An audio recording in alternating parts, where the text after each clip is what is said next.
Moin liebe Lüt, schöne Nachtfahrt gehabt. Bin jetzt in der Nähe vom Nürburgring und das ist mein Ausblick hier. Schöne grüne Wiesen.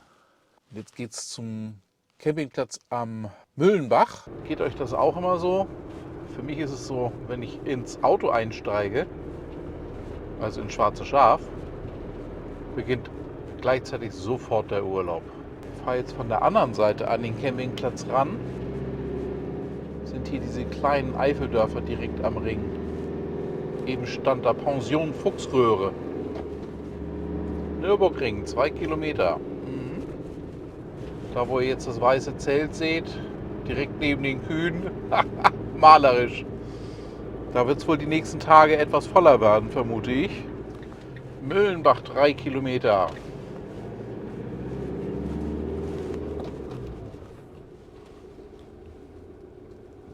Aber es geht sehr langsam voran hier an der Schranke. Moin! Guten Morgen. Bis Sonntag? Bis Sonntag. Strom? Ohne. 120. Sie brauchen keinen Strom. Ich brauche keinen Strom. Dankeschön. Das rundum sorglos Paket empfangen mit Lageplan, mit Mülltüte. Wir sind auf dem Gelände. Zelt direkt am Weg, hätte ich ja niemals so hingestellt. Ne? Ui, das ist aber ein tiefes Loch hier. Ich versuche jetzt oben zum Event Center zu kommen und da noch ein Plätzchen zu finden für einen 6 Meter. Aber es ist echt schon wieder gut gefüllt hier. Steilstrecke. Oh, hier ist einiges neu angelegt. Aber leider noch nicht benutzbar. Da hat sich schon einer drin festgefahren. Da wollen wir dann nicht unbedingt rein. Jo, hier wird wieder aufgebaut. Die Disco-Kugel hängt. Traumplätzchen. Da vorne ist das Waschhaus.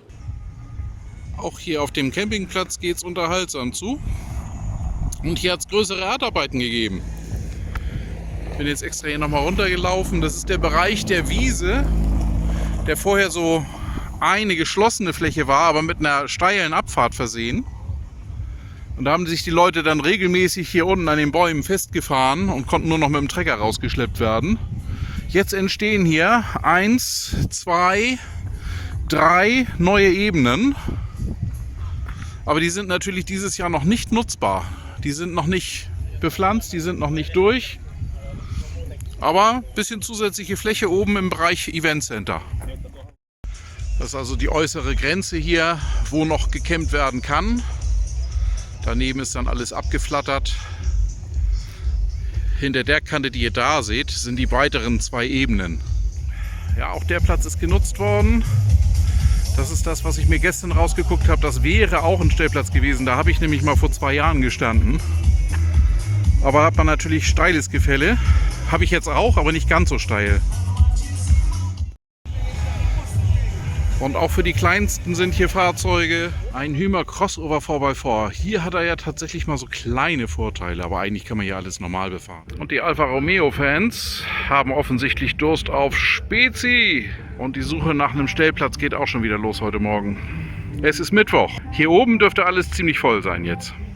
Was ist denn das da für eine Insel? Den Aufkleber suche ich auch schon lange.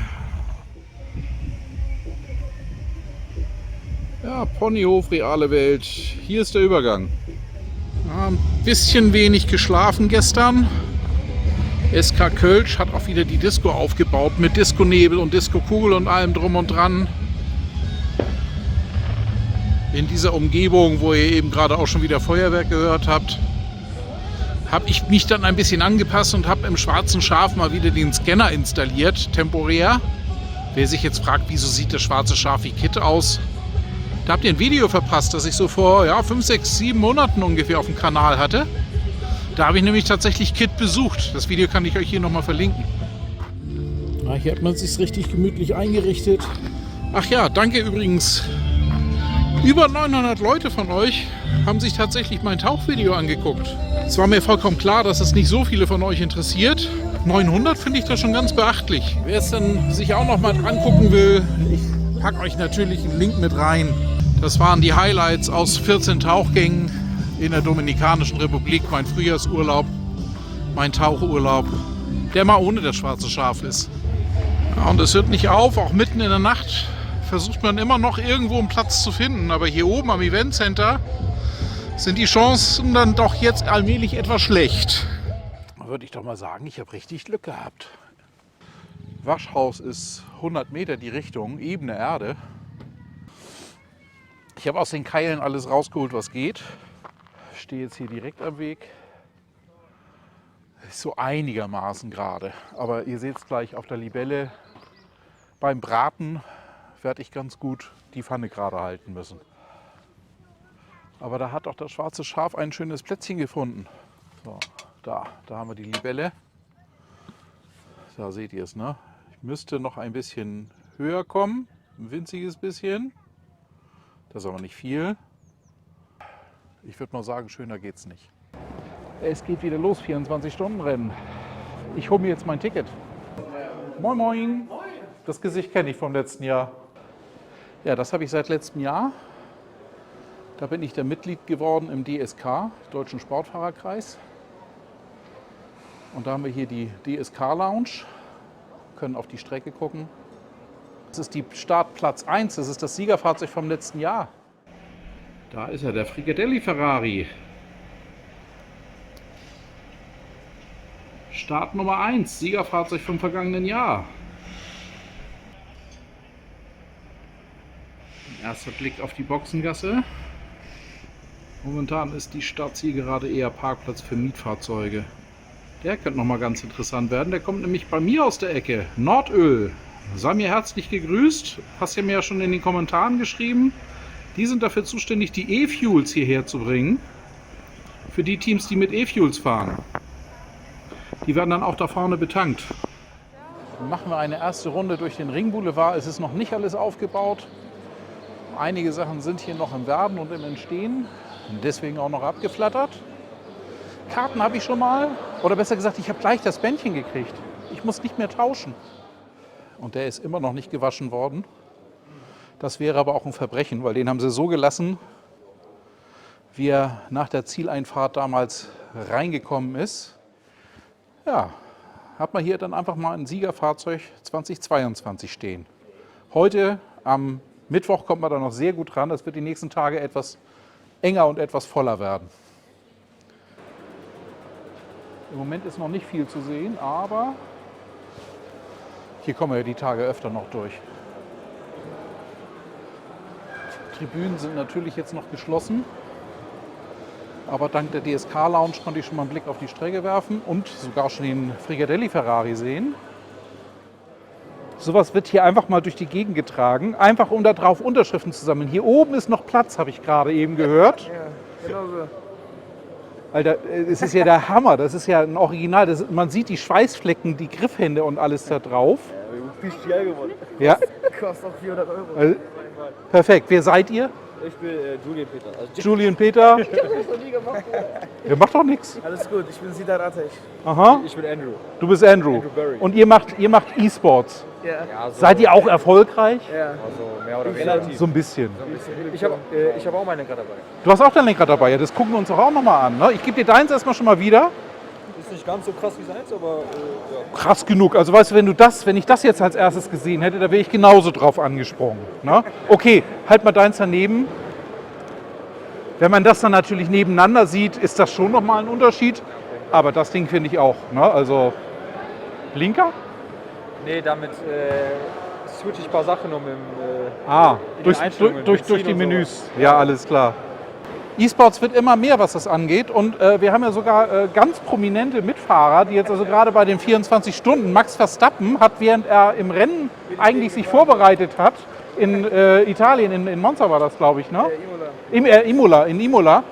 Da hat er nämlich auch währenddessen dann auch ein paar Turns, ein paar Stints im 24-Stunden-E-Sports-Rennen gefahren. Da seid ihr aber nicht mitgefahren, ne? Ich schon.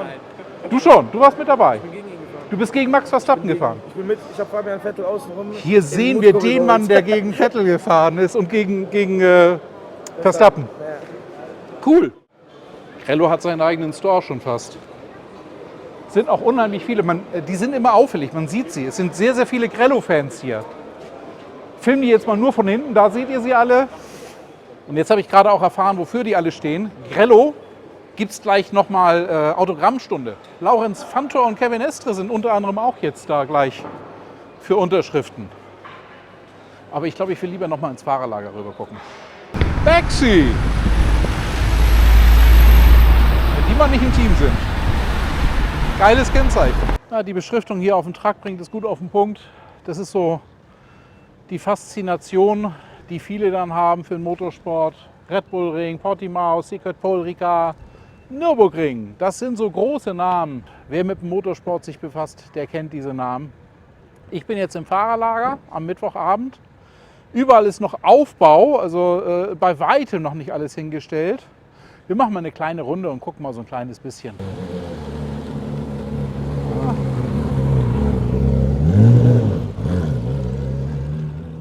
Ich kann euch das nur ans Herz legen. Kommt mal ins Fahrerlager.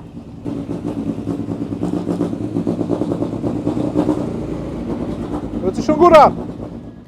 Und hier kommen die mit den Mechanikern und den Fahrern direkt ins Schnacken.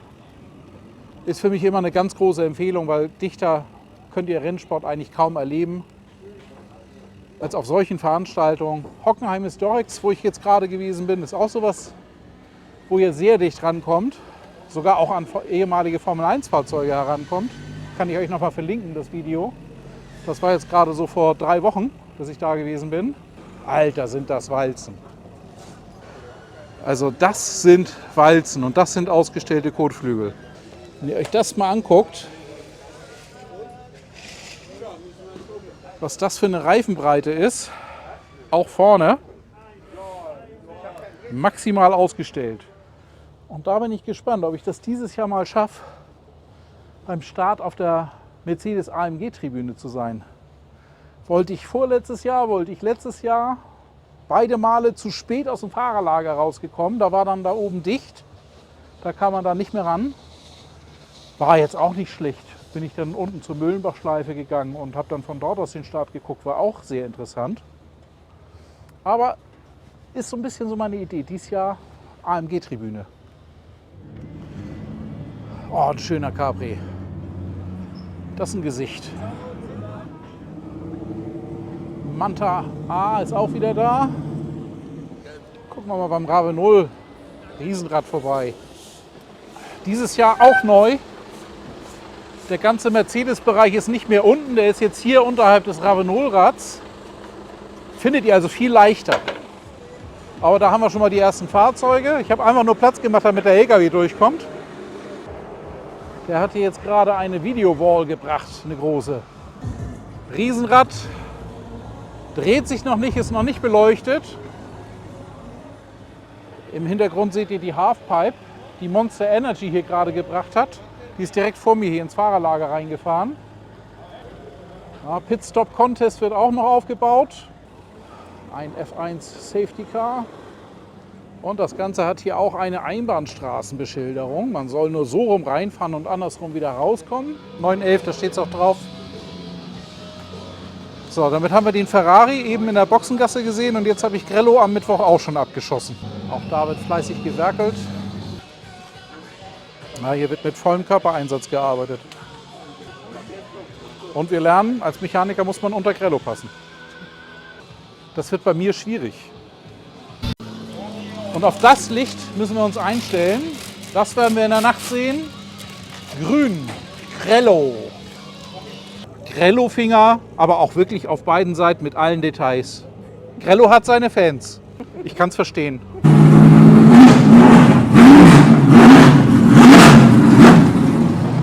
Was ihr da hört, ich muss jetzt laut sein, ist der Klick raus.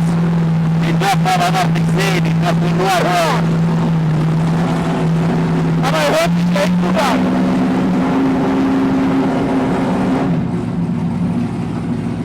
So, jetzt ist der Klickenhaus aus. Ich konnte gerade einen Blick auf den Motor direkt werfen. Alle Verkleidungsteile ab, aber natürlich nur ohne Kamera. Aber es sieht geil aus. Verrat mich nicht, wo ich herkomme. Nee, bock wir nicht.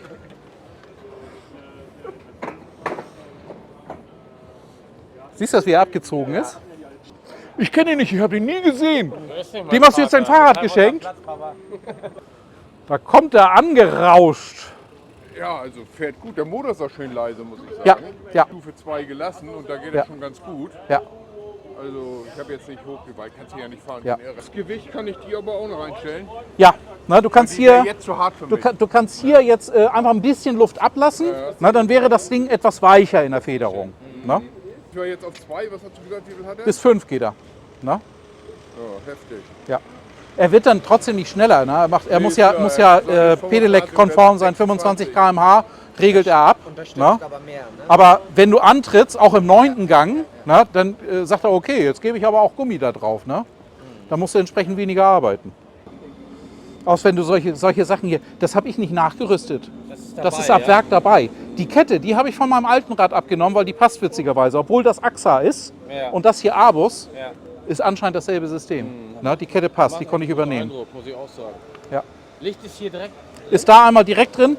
Und da das Ding hier nicht zulässig ist, hat er direkt darunter einen Reflektor mit K-Nummer. Ja. Auch vorne. Ja. Da ist ja auch der weiße Reflektor mit K-Nummer. Ja. Damit ist er dann wieder straßenzulässig. Warum ist das nicht zulässig hier? Weil die Beleuchtung am Fahrrad muss eine K-Nummer haben, also mindestens eine Reflektorfläche mit K-Nummer. Wenn die das nicht hat, muss eben ein zusätzlicher Reflektor dran sein. Ach so, okay. Und das haben viele nicht. Der Hubi ist unterwegs, der Kamera-Hubi. Und hier haben wir die E-Fuels von Nordöl, synthetischer Kraftstoff. Das ist hier vorne am Beginn der Boxengasse, vor der BMW-Brücke. Das kommt aus Itzehoe, von Nordöl. Da hätte ich also eigentlich mitfahren können, oder? Aber ich fahre doch lieber mit dem schwarzen Schaf. So, Nordöl kommt hier mit den E-Fuels und es wird mal Probe getankt. 2 Teams dieses Jahr. Und hier haben wir jetzt die 888 von Bonk Motorsport, die jetzt mal einen Probetankvorgang macht. 24 Stunden 888. Oben im Cockpit-Display.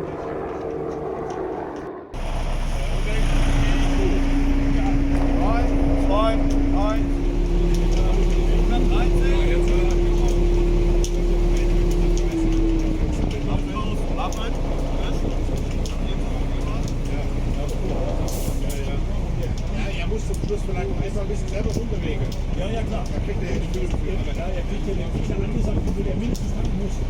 Ja, aber dann genau, er hat die Anzeige, er sieht ja, wo er ist.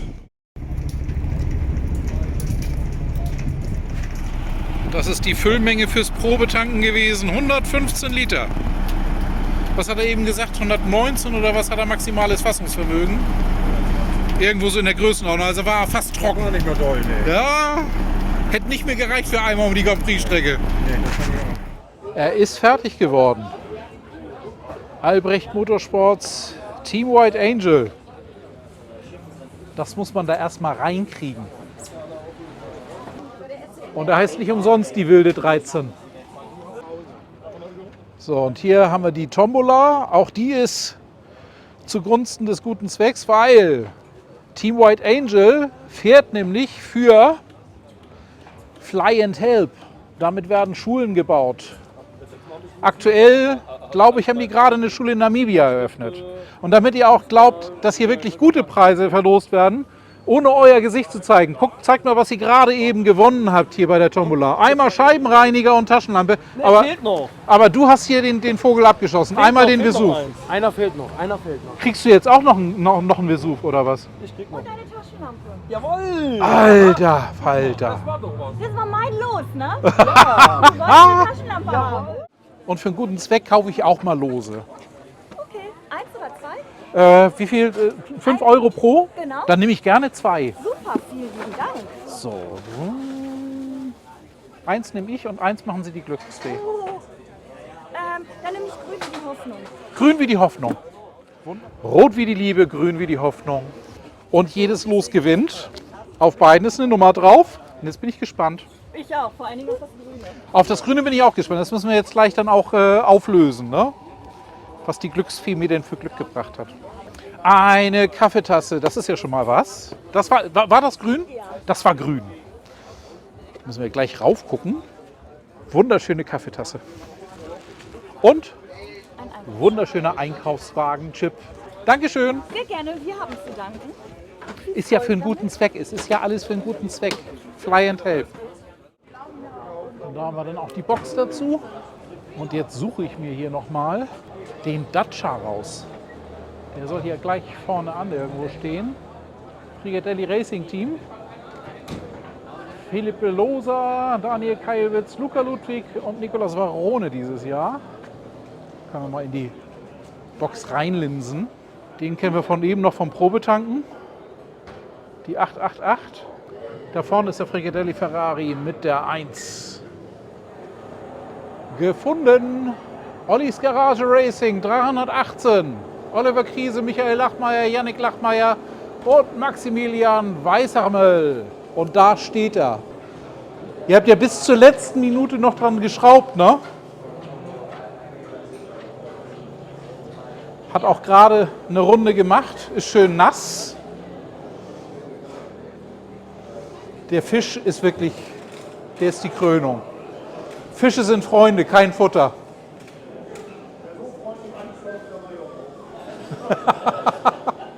Super schönes Auto. Ich freue mich sehr, dass wir euch wiedersehen. Speziell auch nach dem letzten Jahr. Ganz speziell. Wie viel Leistung hat er jetzt? 280 PS. Also das ist schon eine andere Nummer. Da könnt ihr besser mitschwimmen. So ist es gedacht. Ja. Ihr kennt mich. Wir werden intensiv auf den Dacia gucken. Aber natürlich auch auf den White Angel Beetle. Und wir drücken euch die Daumen. Wir schauen mal, was es dann in 24 Stunden dann nachher irgendwann wird. Und hier haben wir dann die Box von Rowe Racing, die 98 und die 99. Auf der 98 Raffaele Marciello, Maxime Martin, Marco Wittmann und Augusto Farfus. Auf der 99 Robin Friens, Sheldon van der Linde, Dries Pantor und Augusto Farfus. Und beide Fahrzeuge sind gerade nicht in der Box. Ich glaube, die habe ich vorhin gerade hinten im Zelt gefilmt. Es ist Mittwochabend. Ich bin also dieses Mal etwas schlauer, glaube ich, als letztes Jahr. Am Mittwoch ist hier noch nicht so viel Auftrieb. Da kommt man auch tatsächlich noch mal an die Boxen ran. Und wie ihr gesehen habt beim Dacia, durfte ich, nachdem ich freundlich gefragt habe, auch tatsächlich mal kurz rein. Keine Selbstverständlichkeit. Morgen am Donnerstag wird das schon anders aussehen. Da wird hier schon mehr Auftrieb sein. Und am Samstag schon gleich allemal. Da habe ich das letzte Mal gemacht, aber ich habe ja so ein bisschen die Zielsetzung, dieses Mal Start auf der Mercedes-Tribüne und da muss man rechtzeitig da sein. Schwarzes Gold, Pirelli P0. Sind wir mal gespannt, ob wir viele von den Slicks brauchen oder mehr von diesen hier, von den Heavyweights und von den Intermediates. Im Vergleich zum letzten Jahr sieht mir das Wetter ein bisschen wechselhafter aus. Ich glaube, wir kriegen mehr wechselnde Bedingungen. Das macht das Rennen aber natürlich umso spannender. Das ist das Pendant von Goodyear.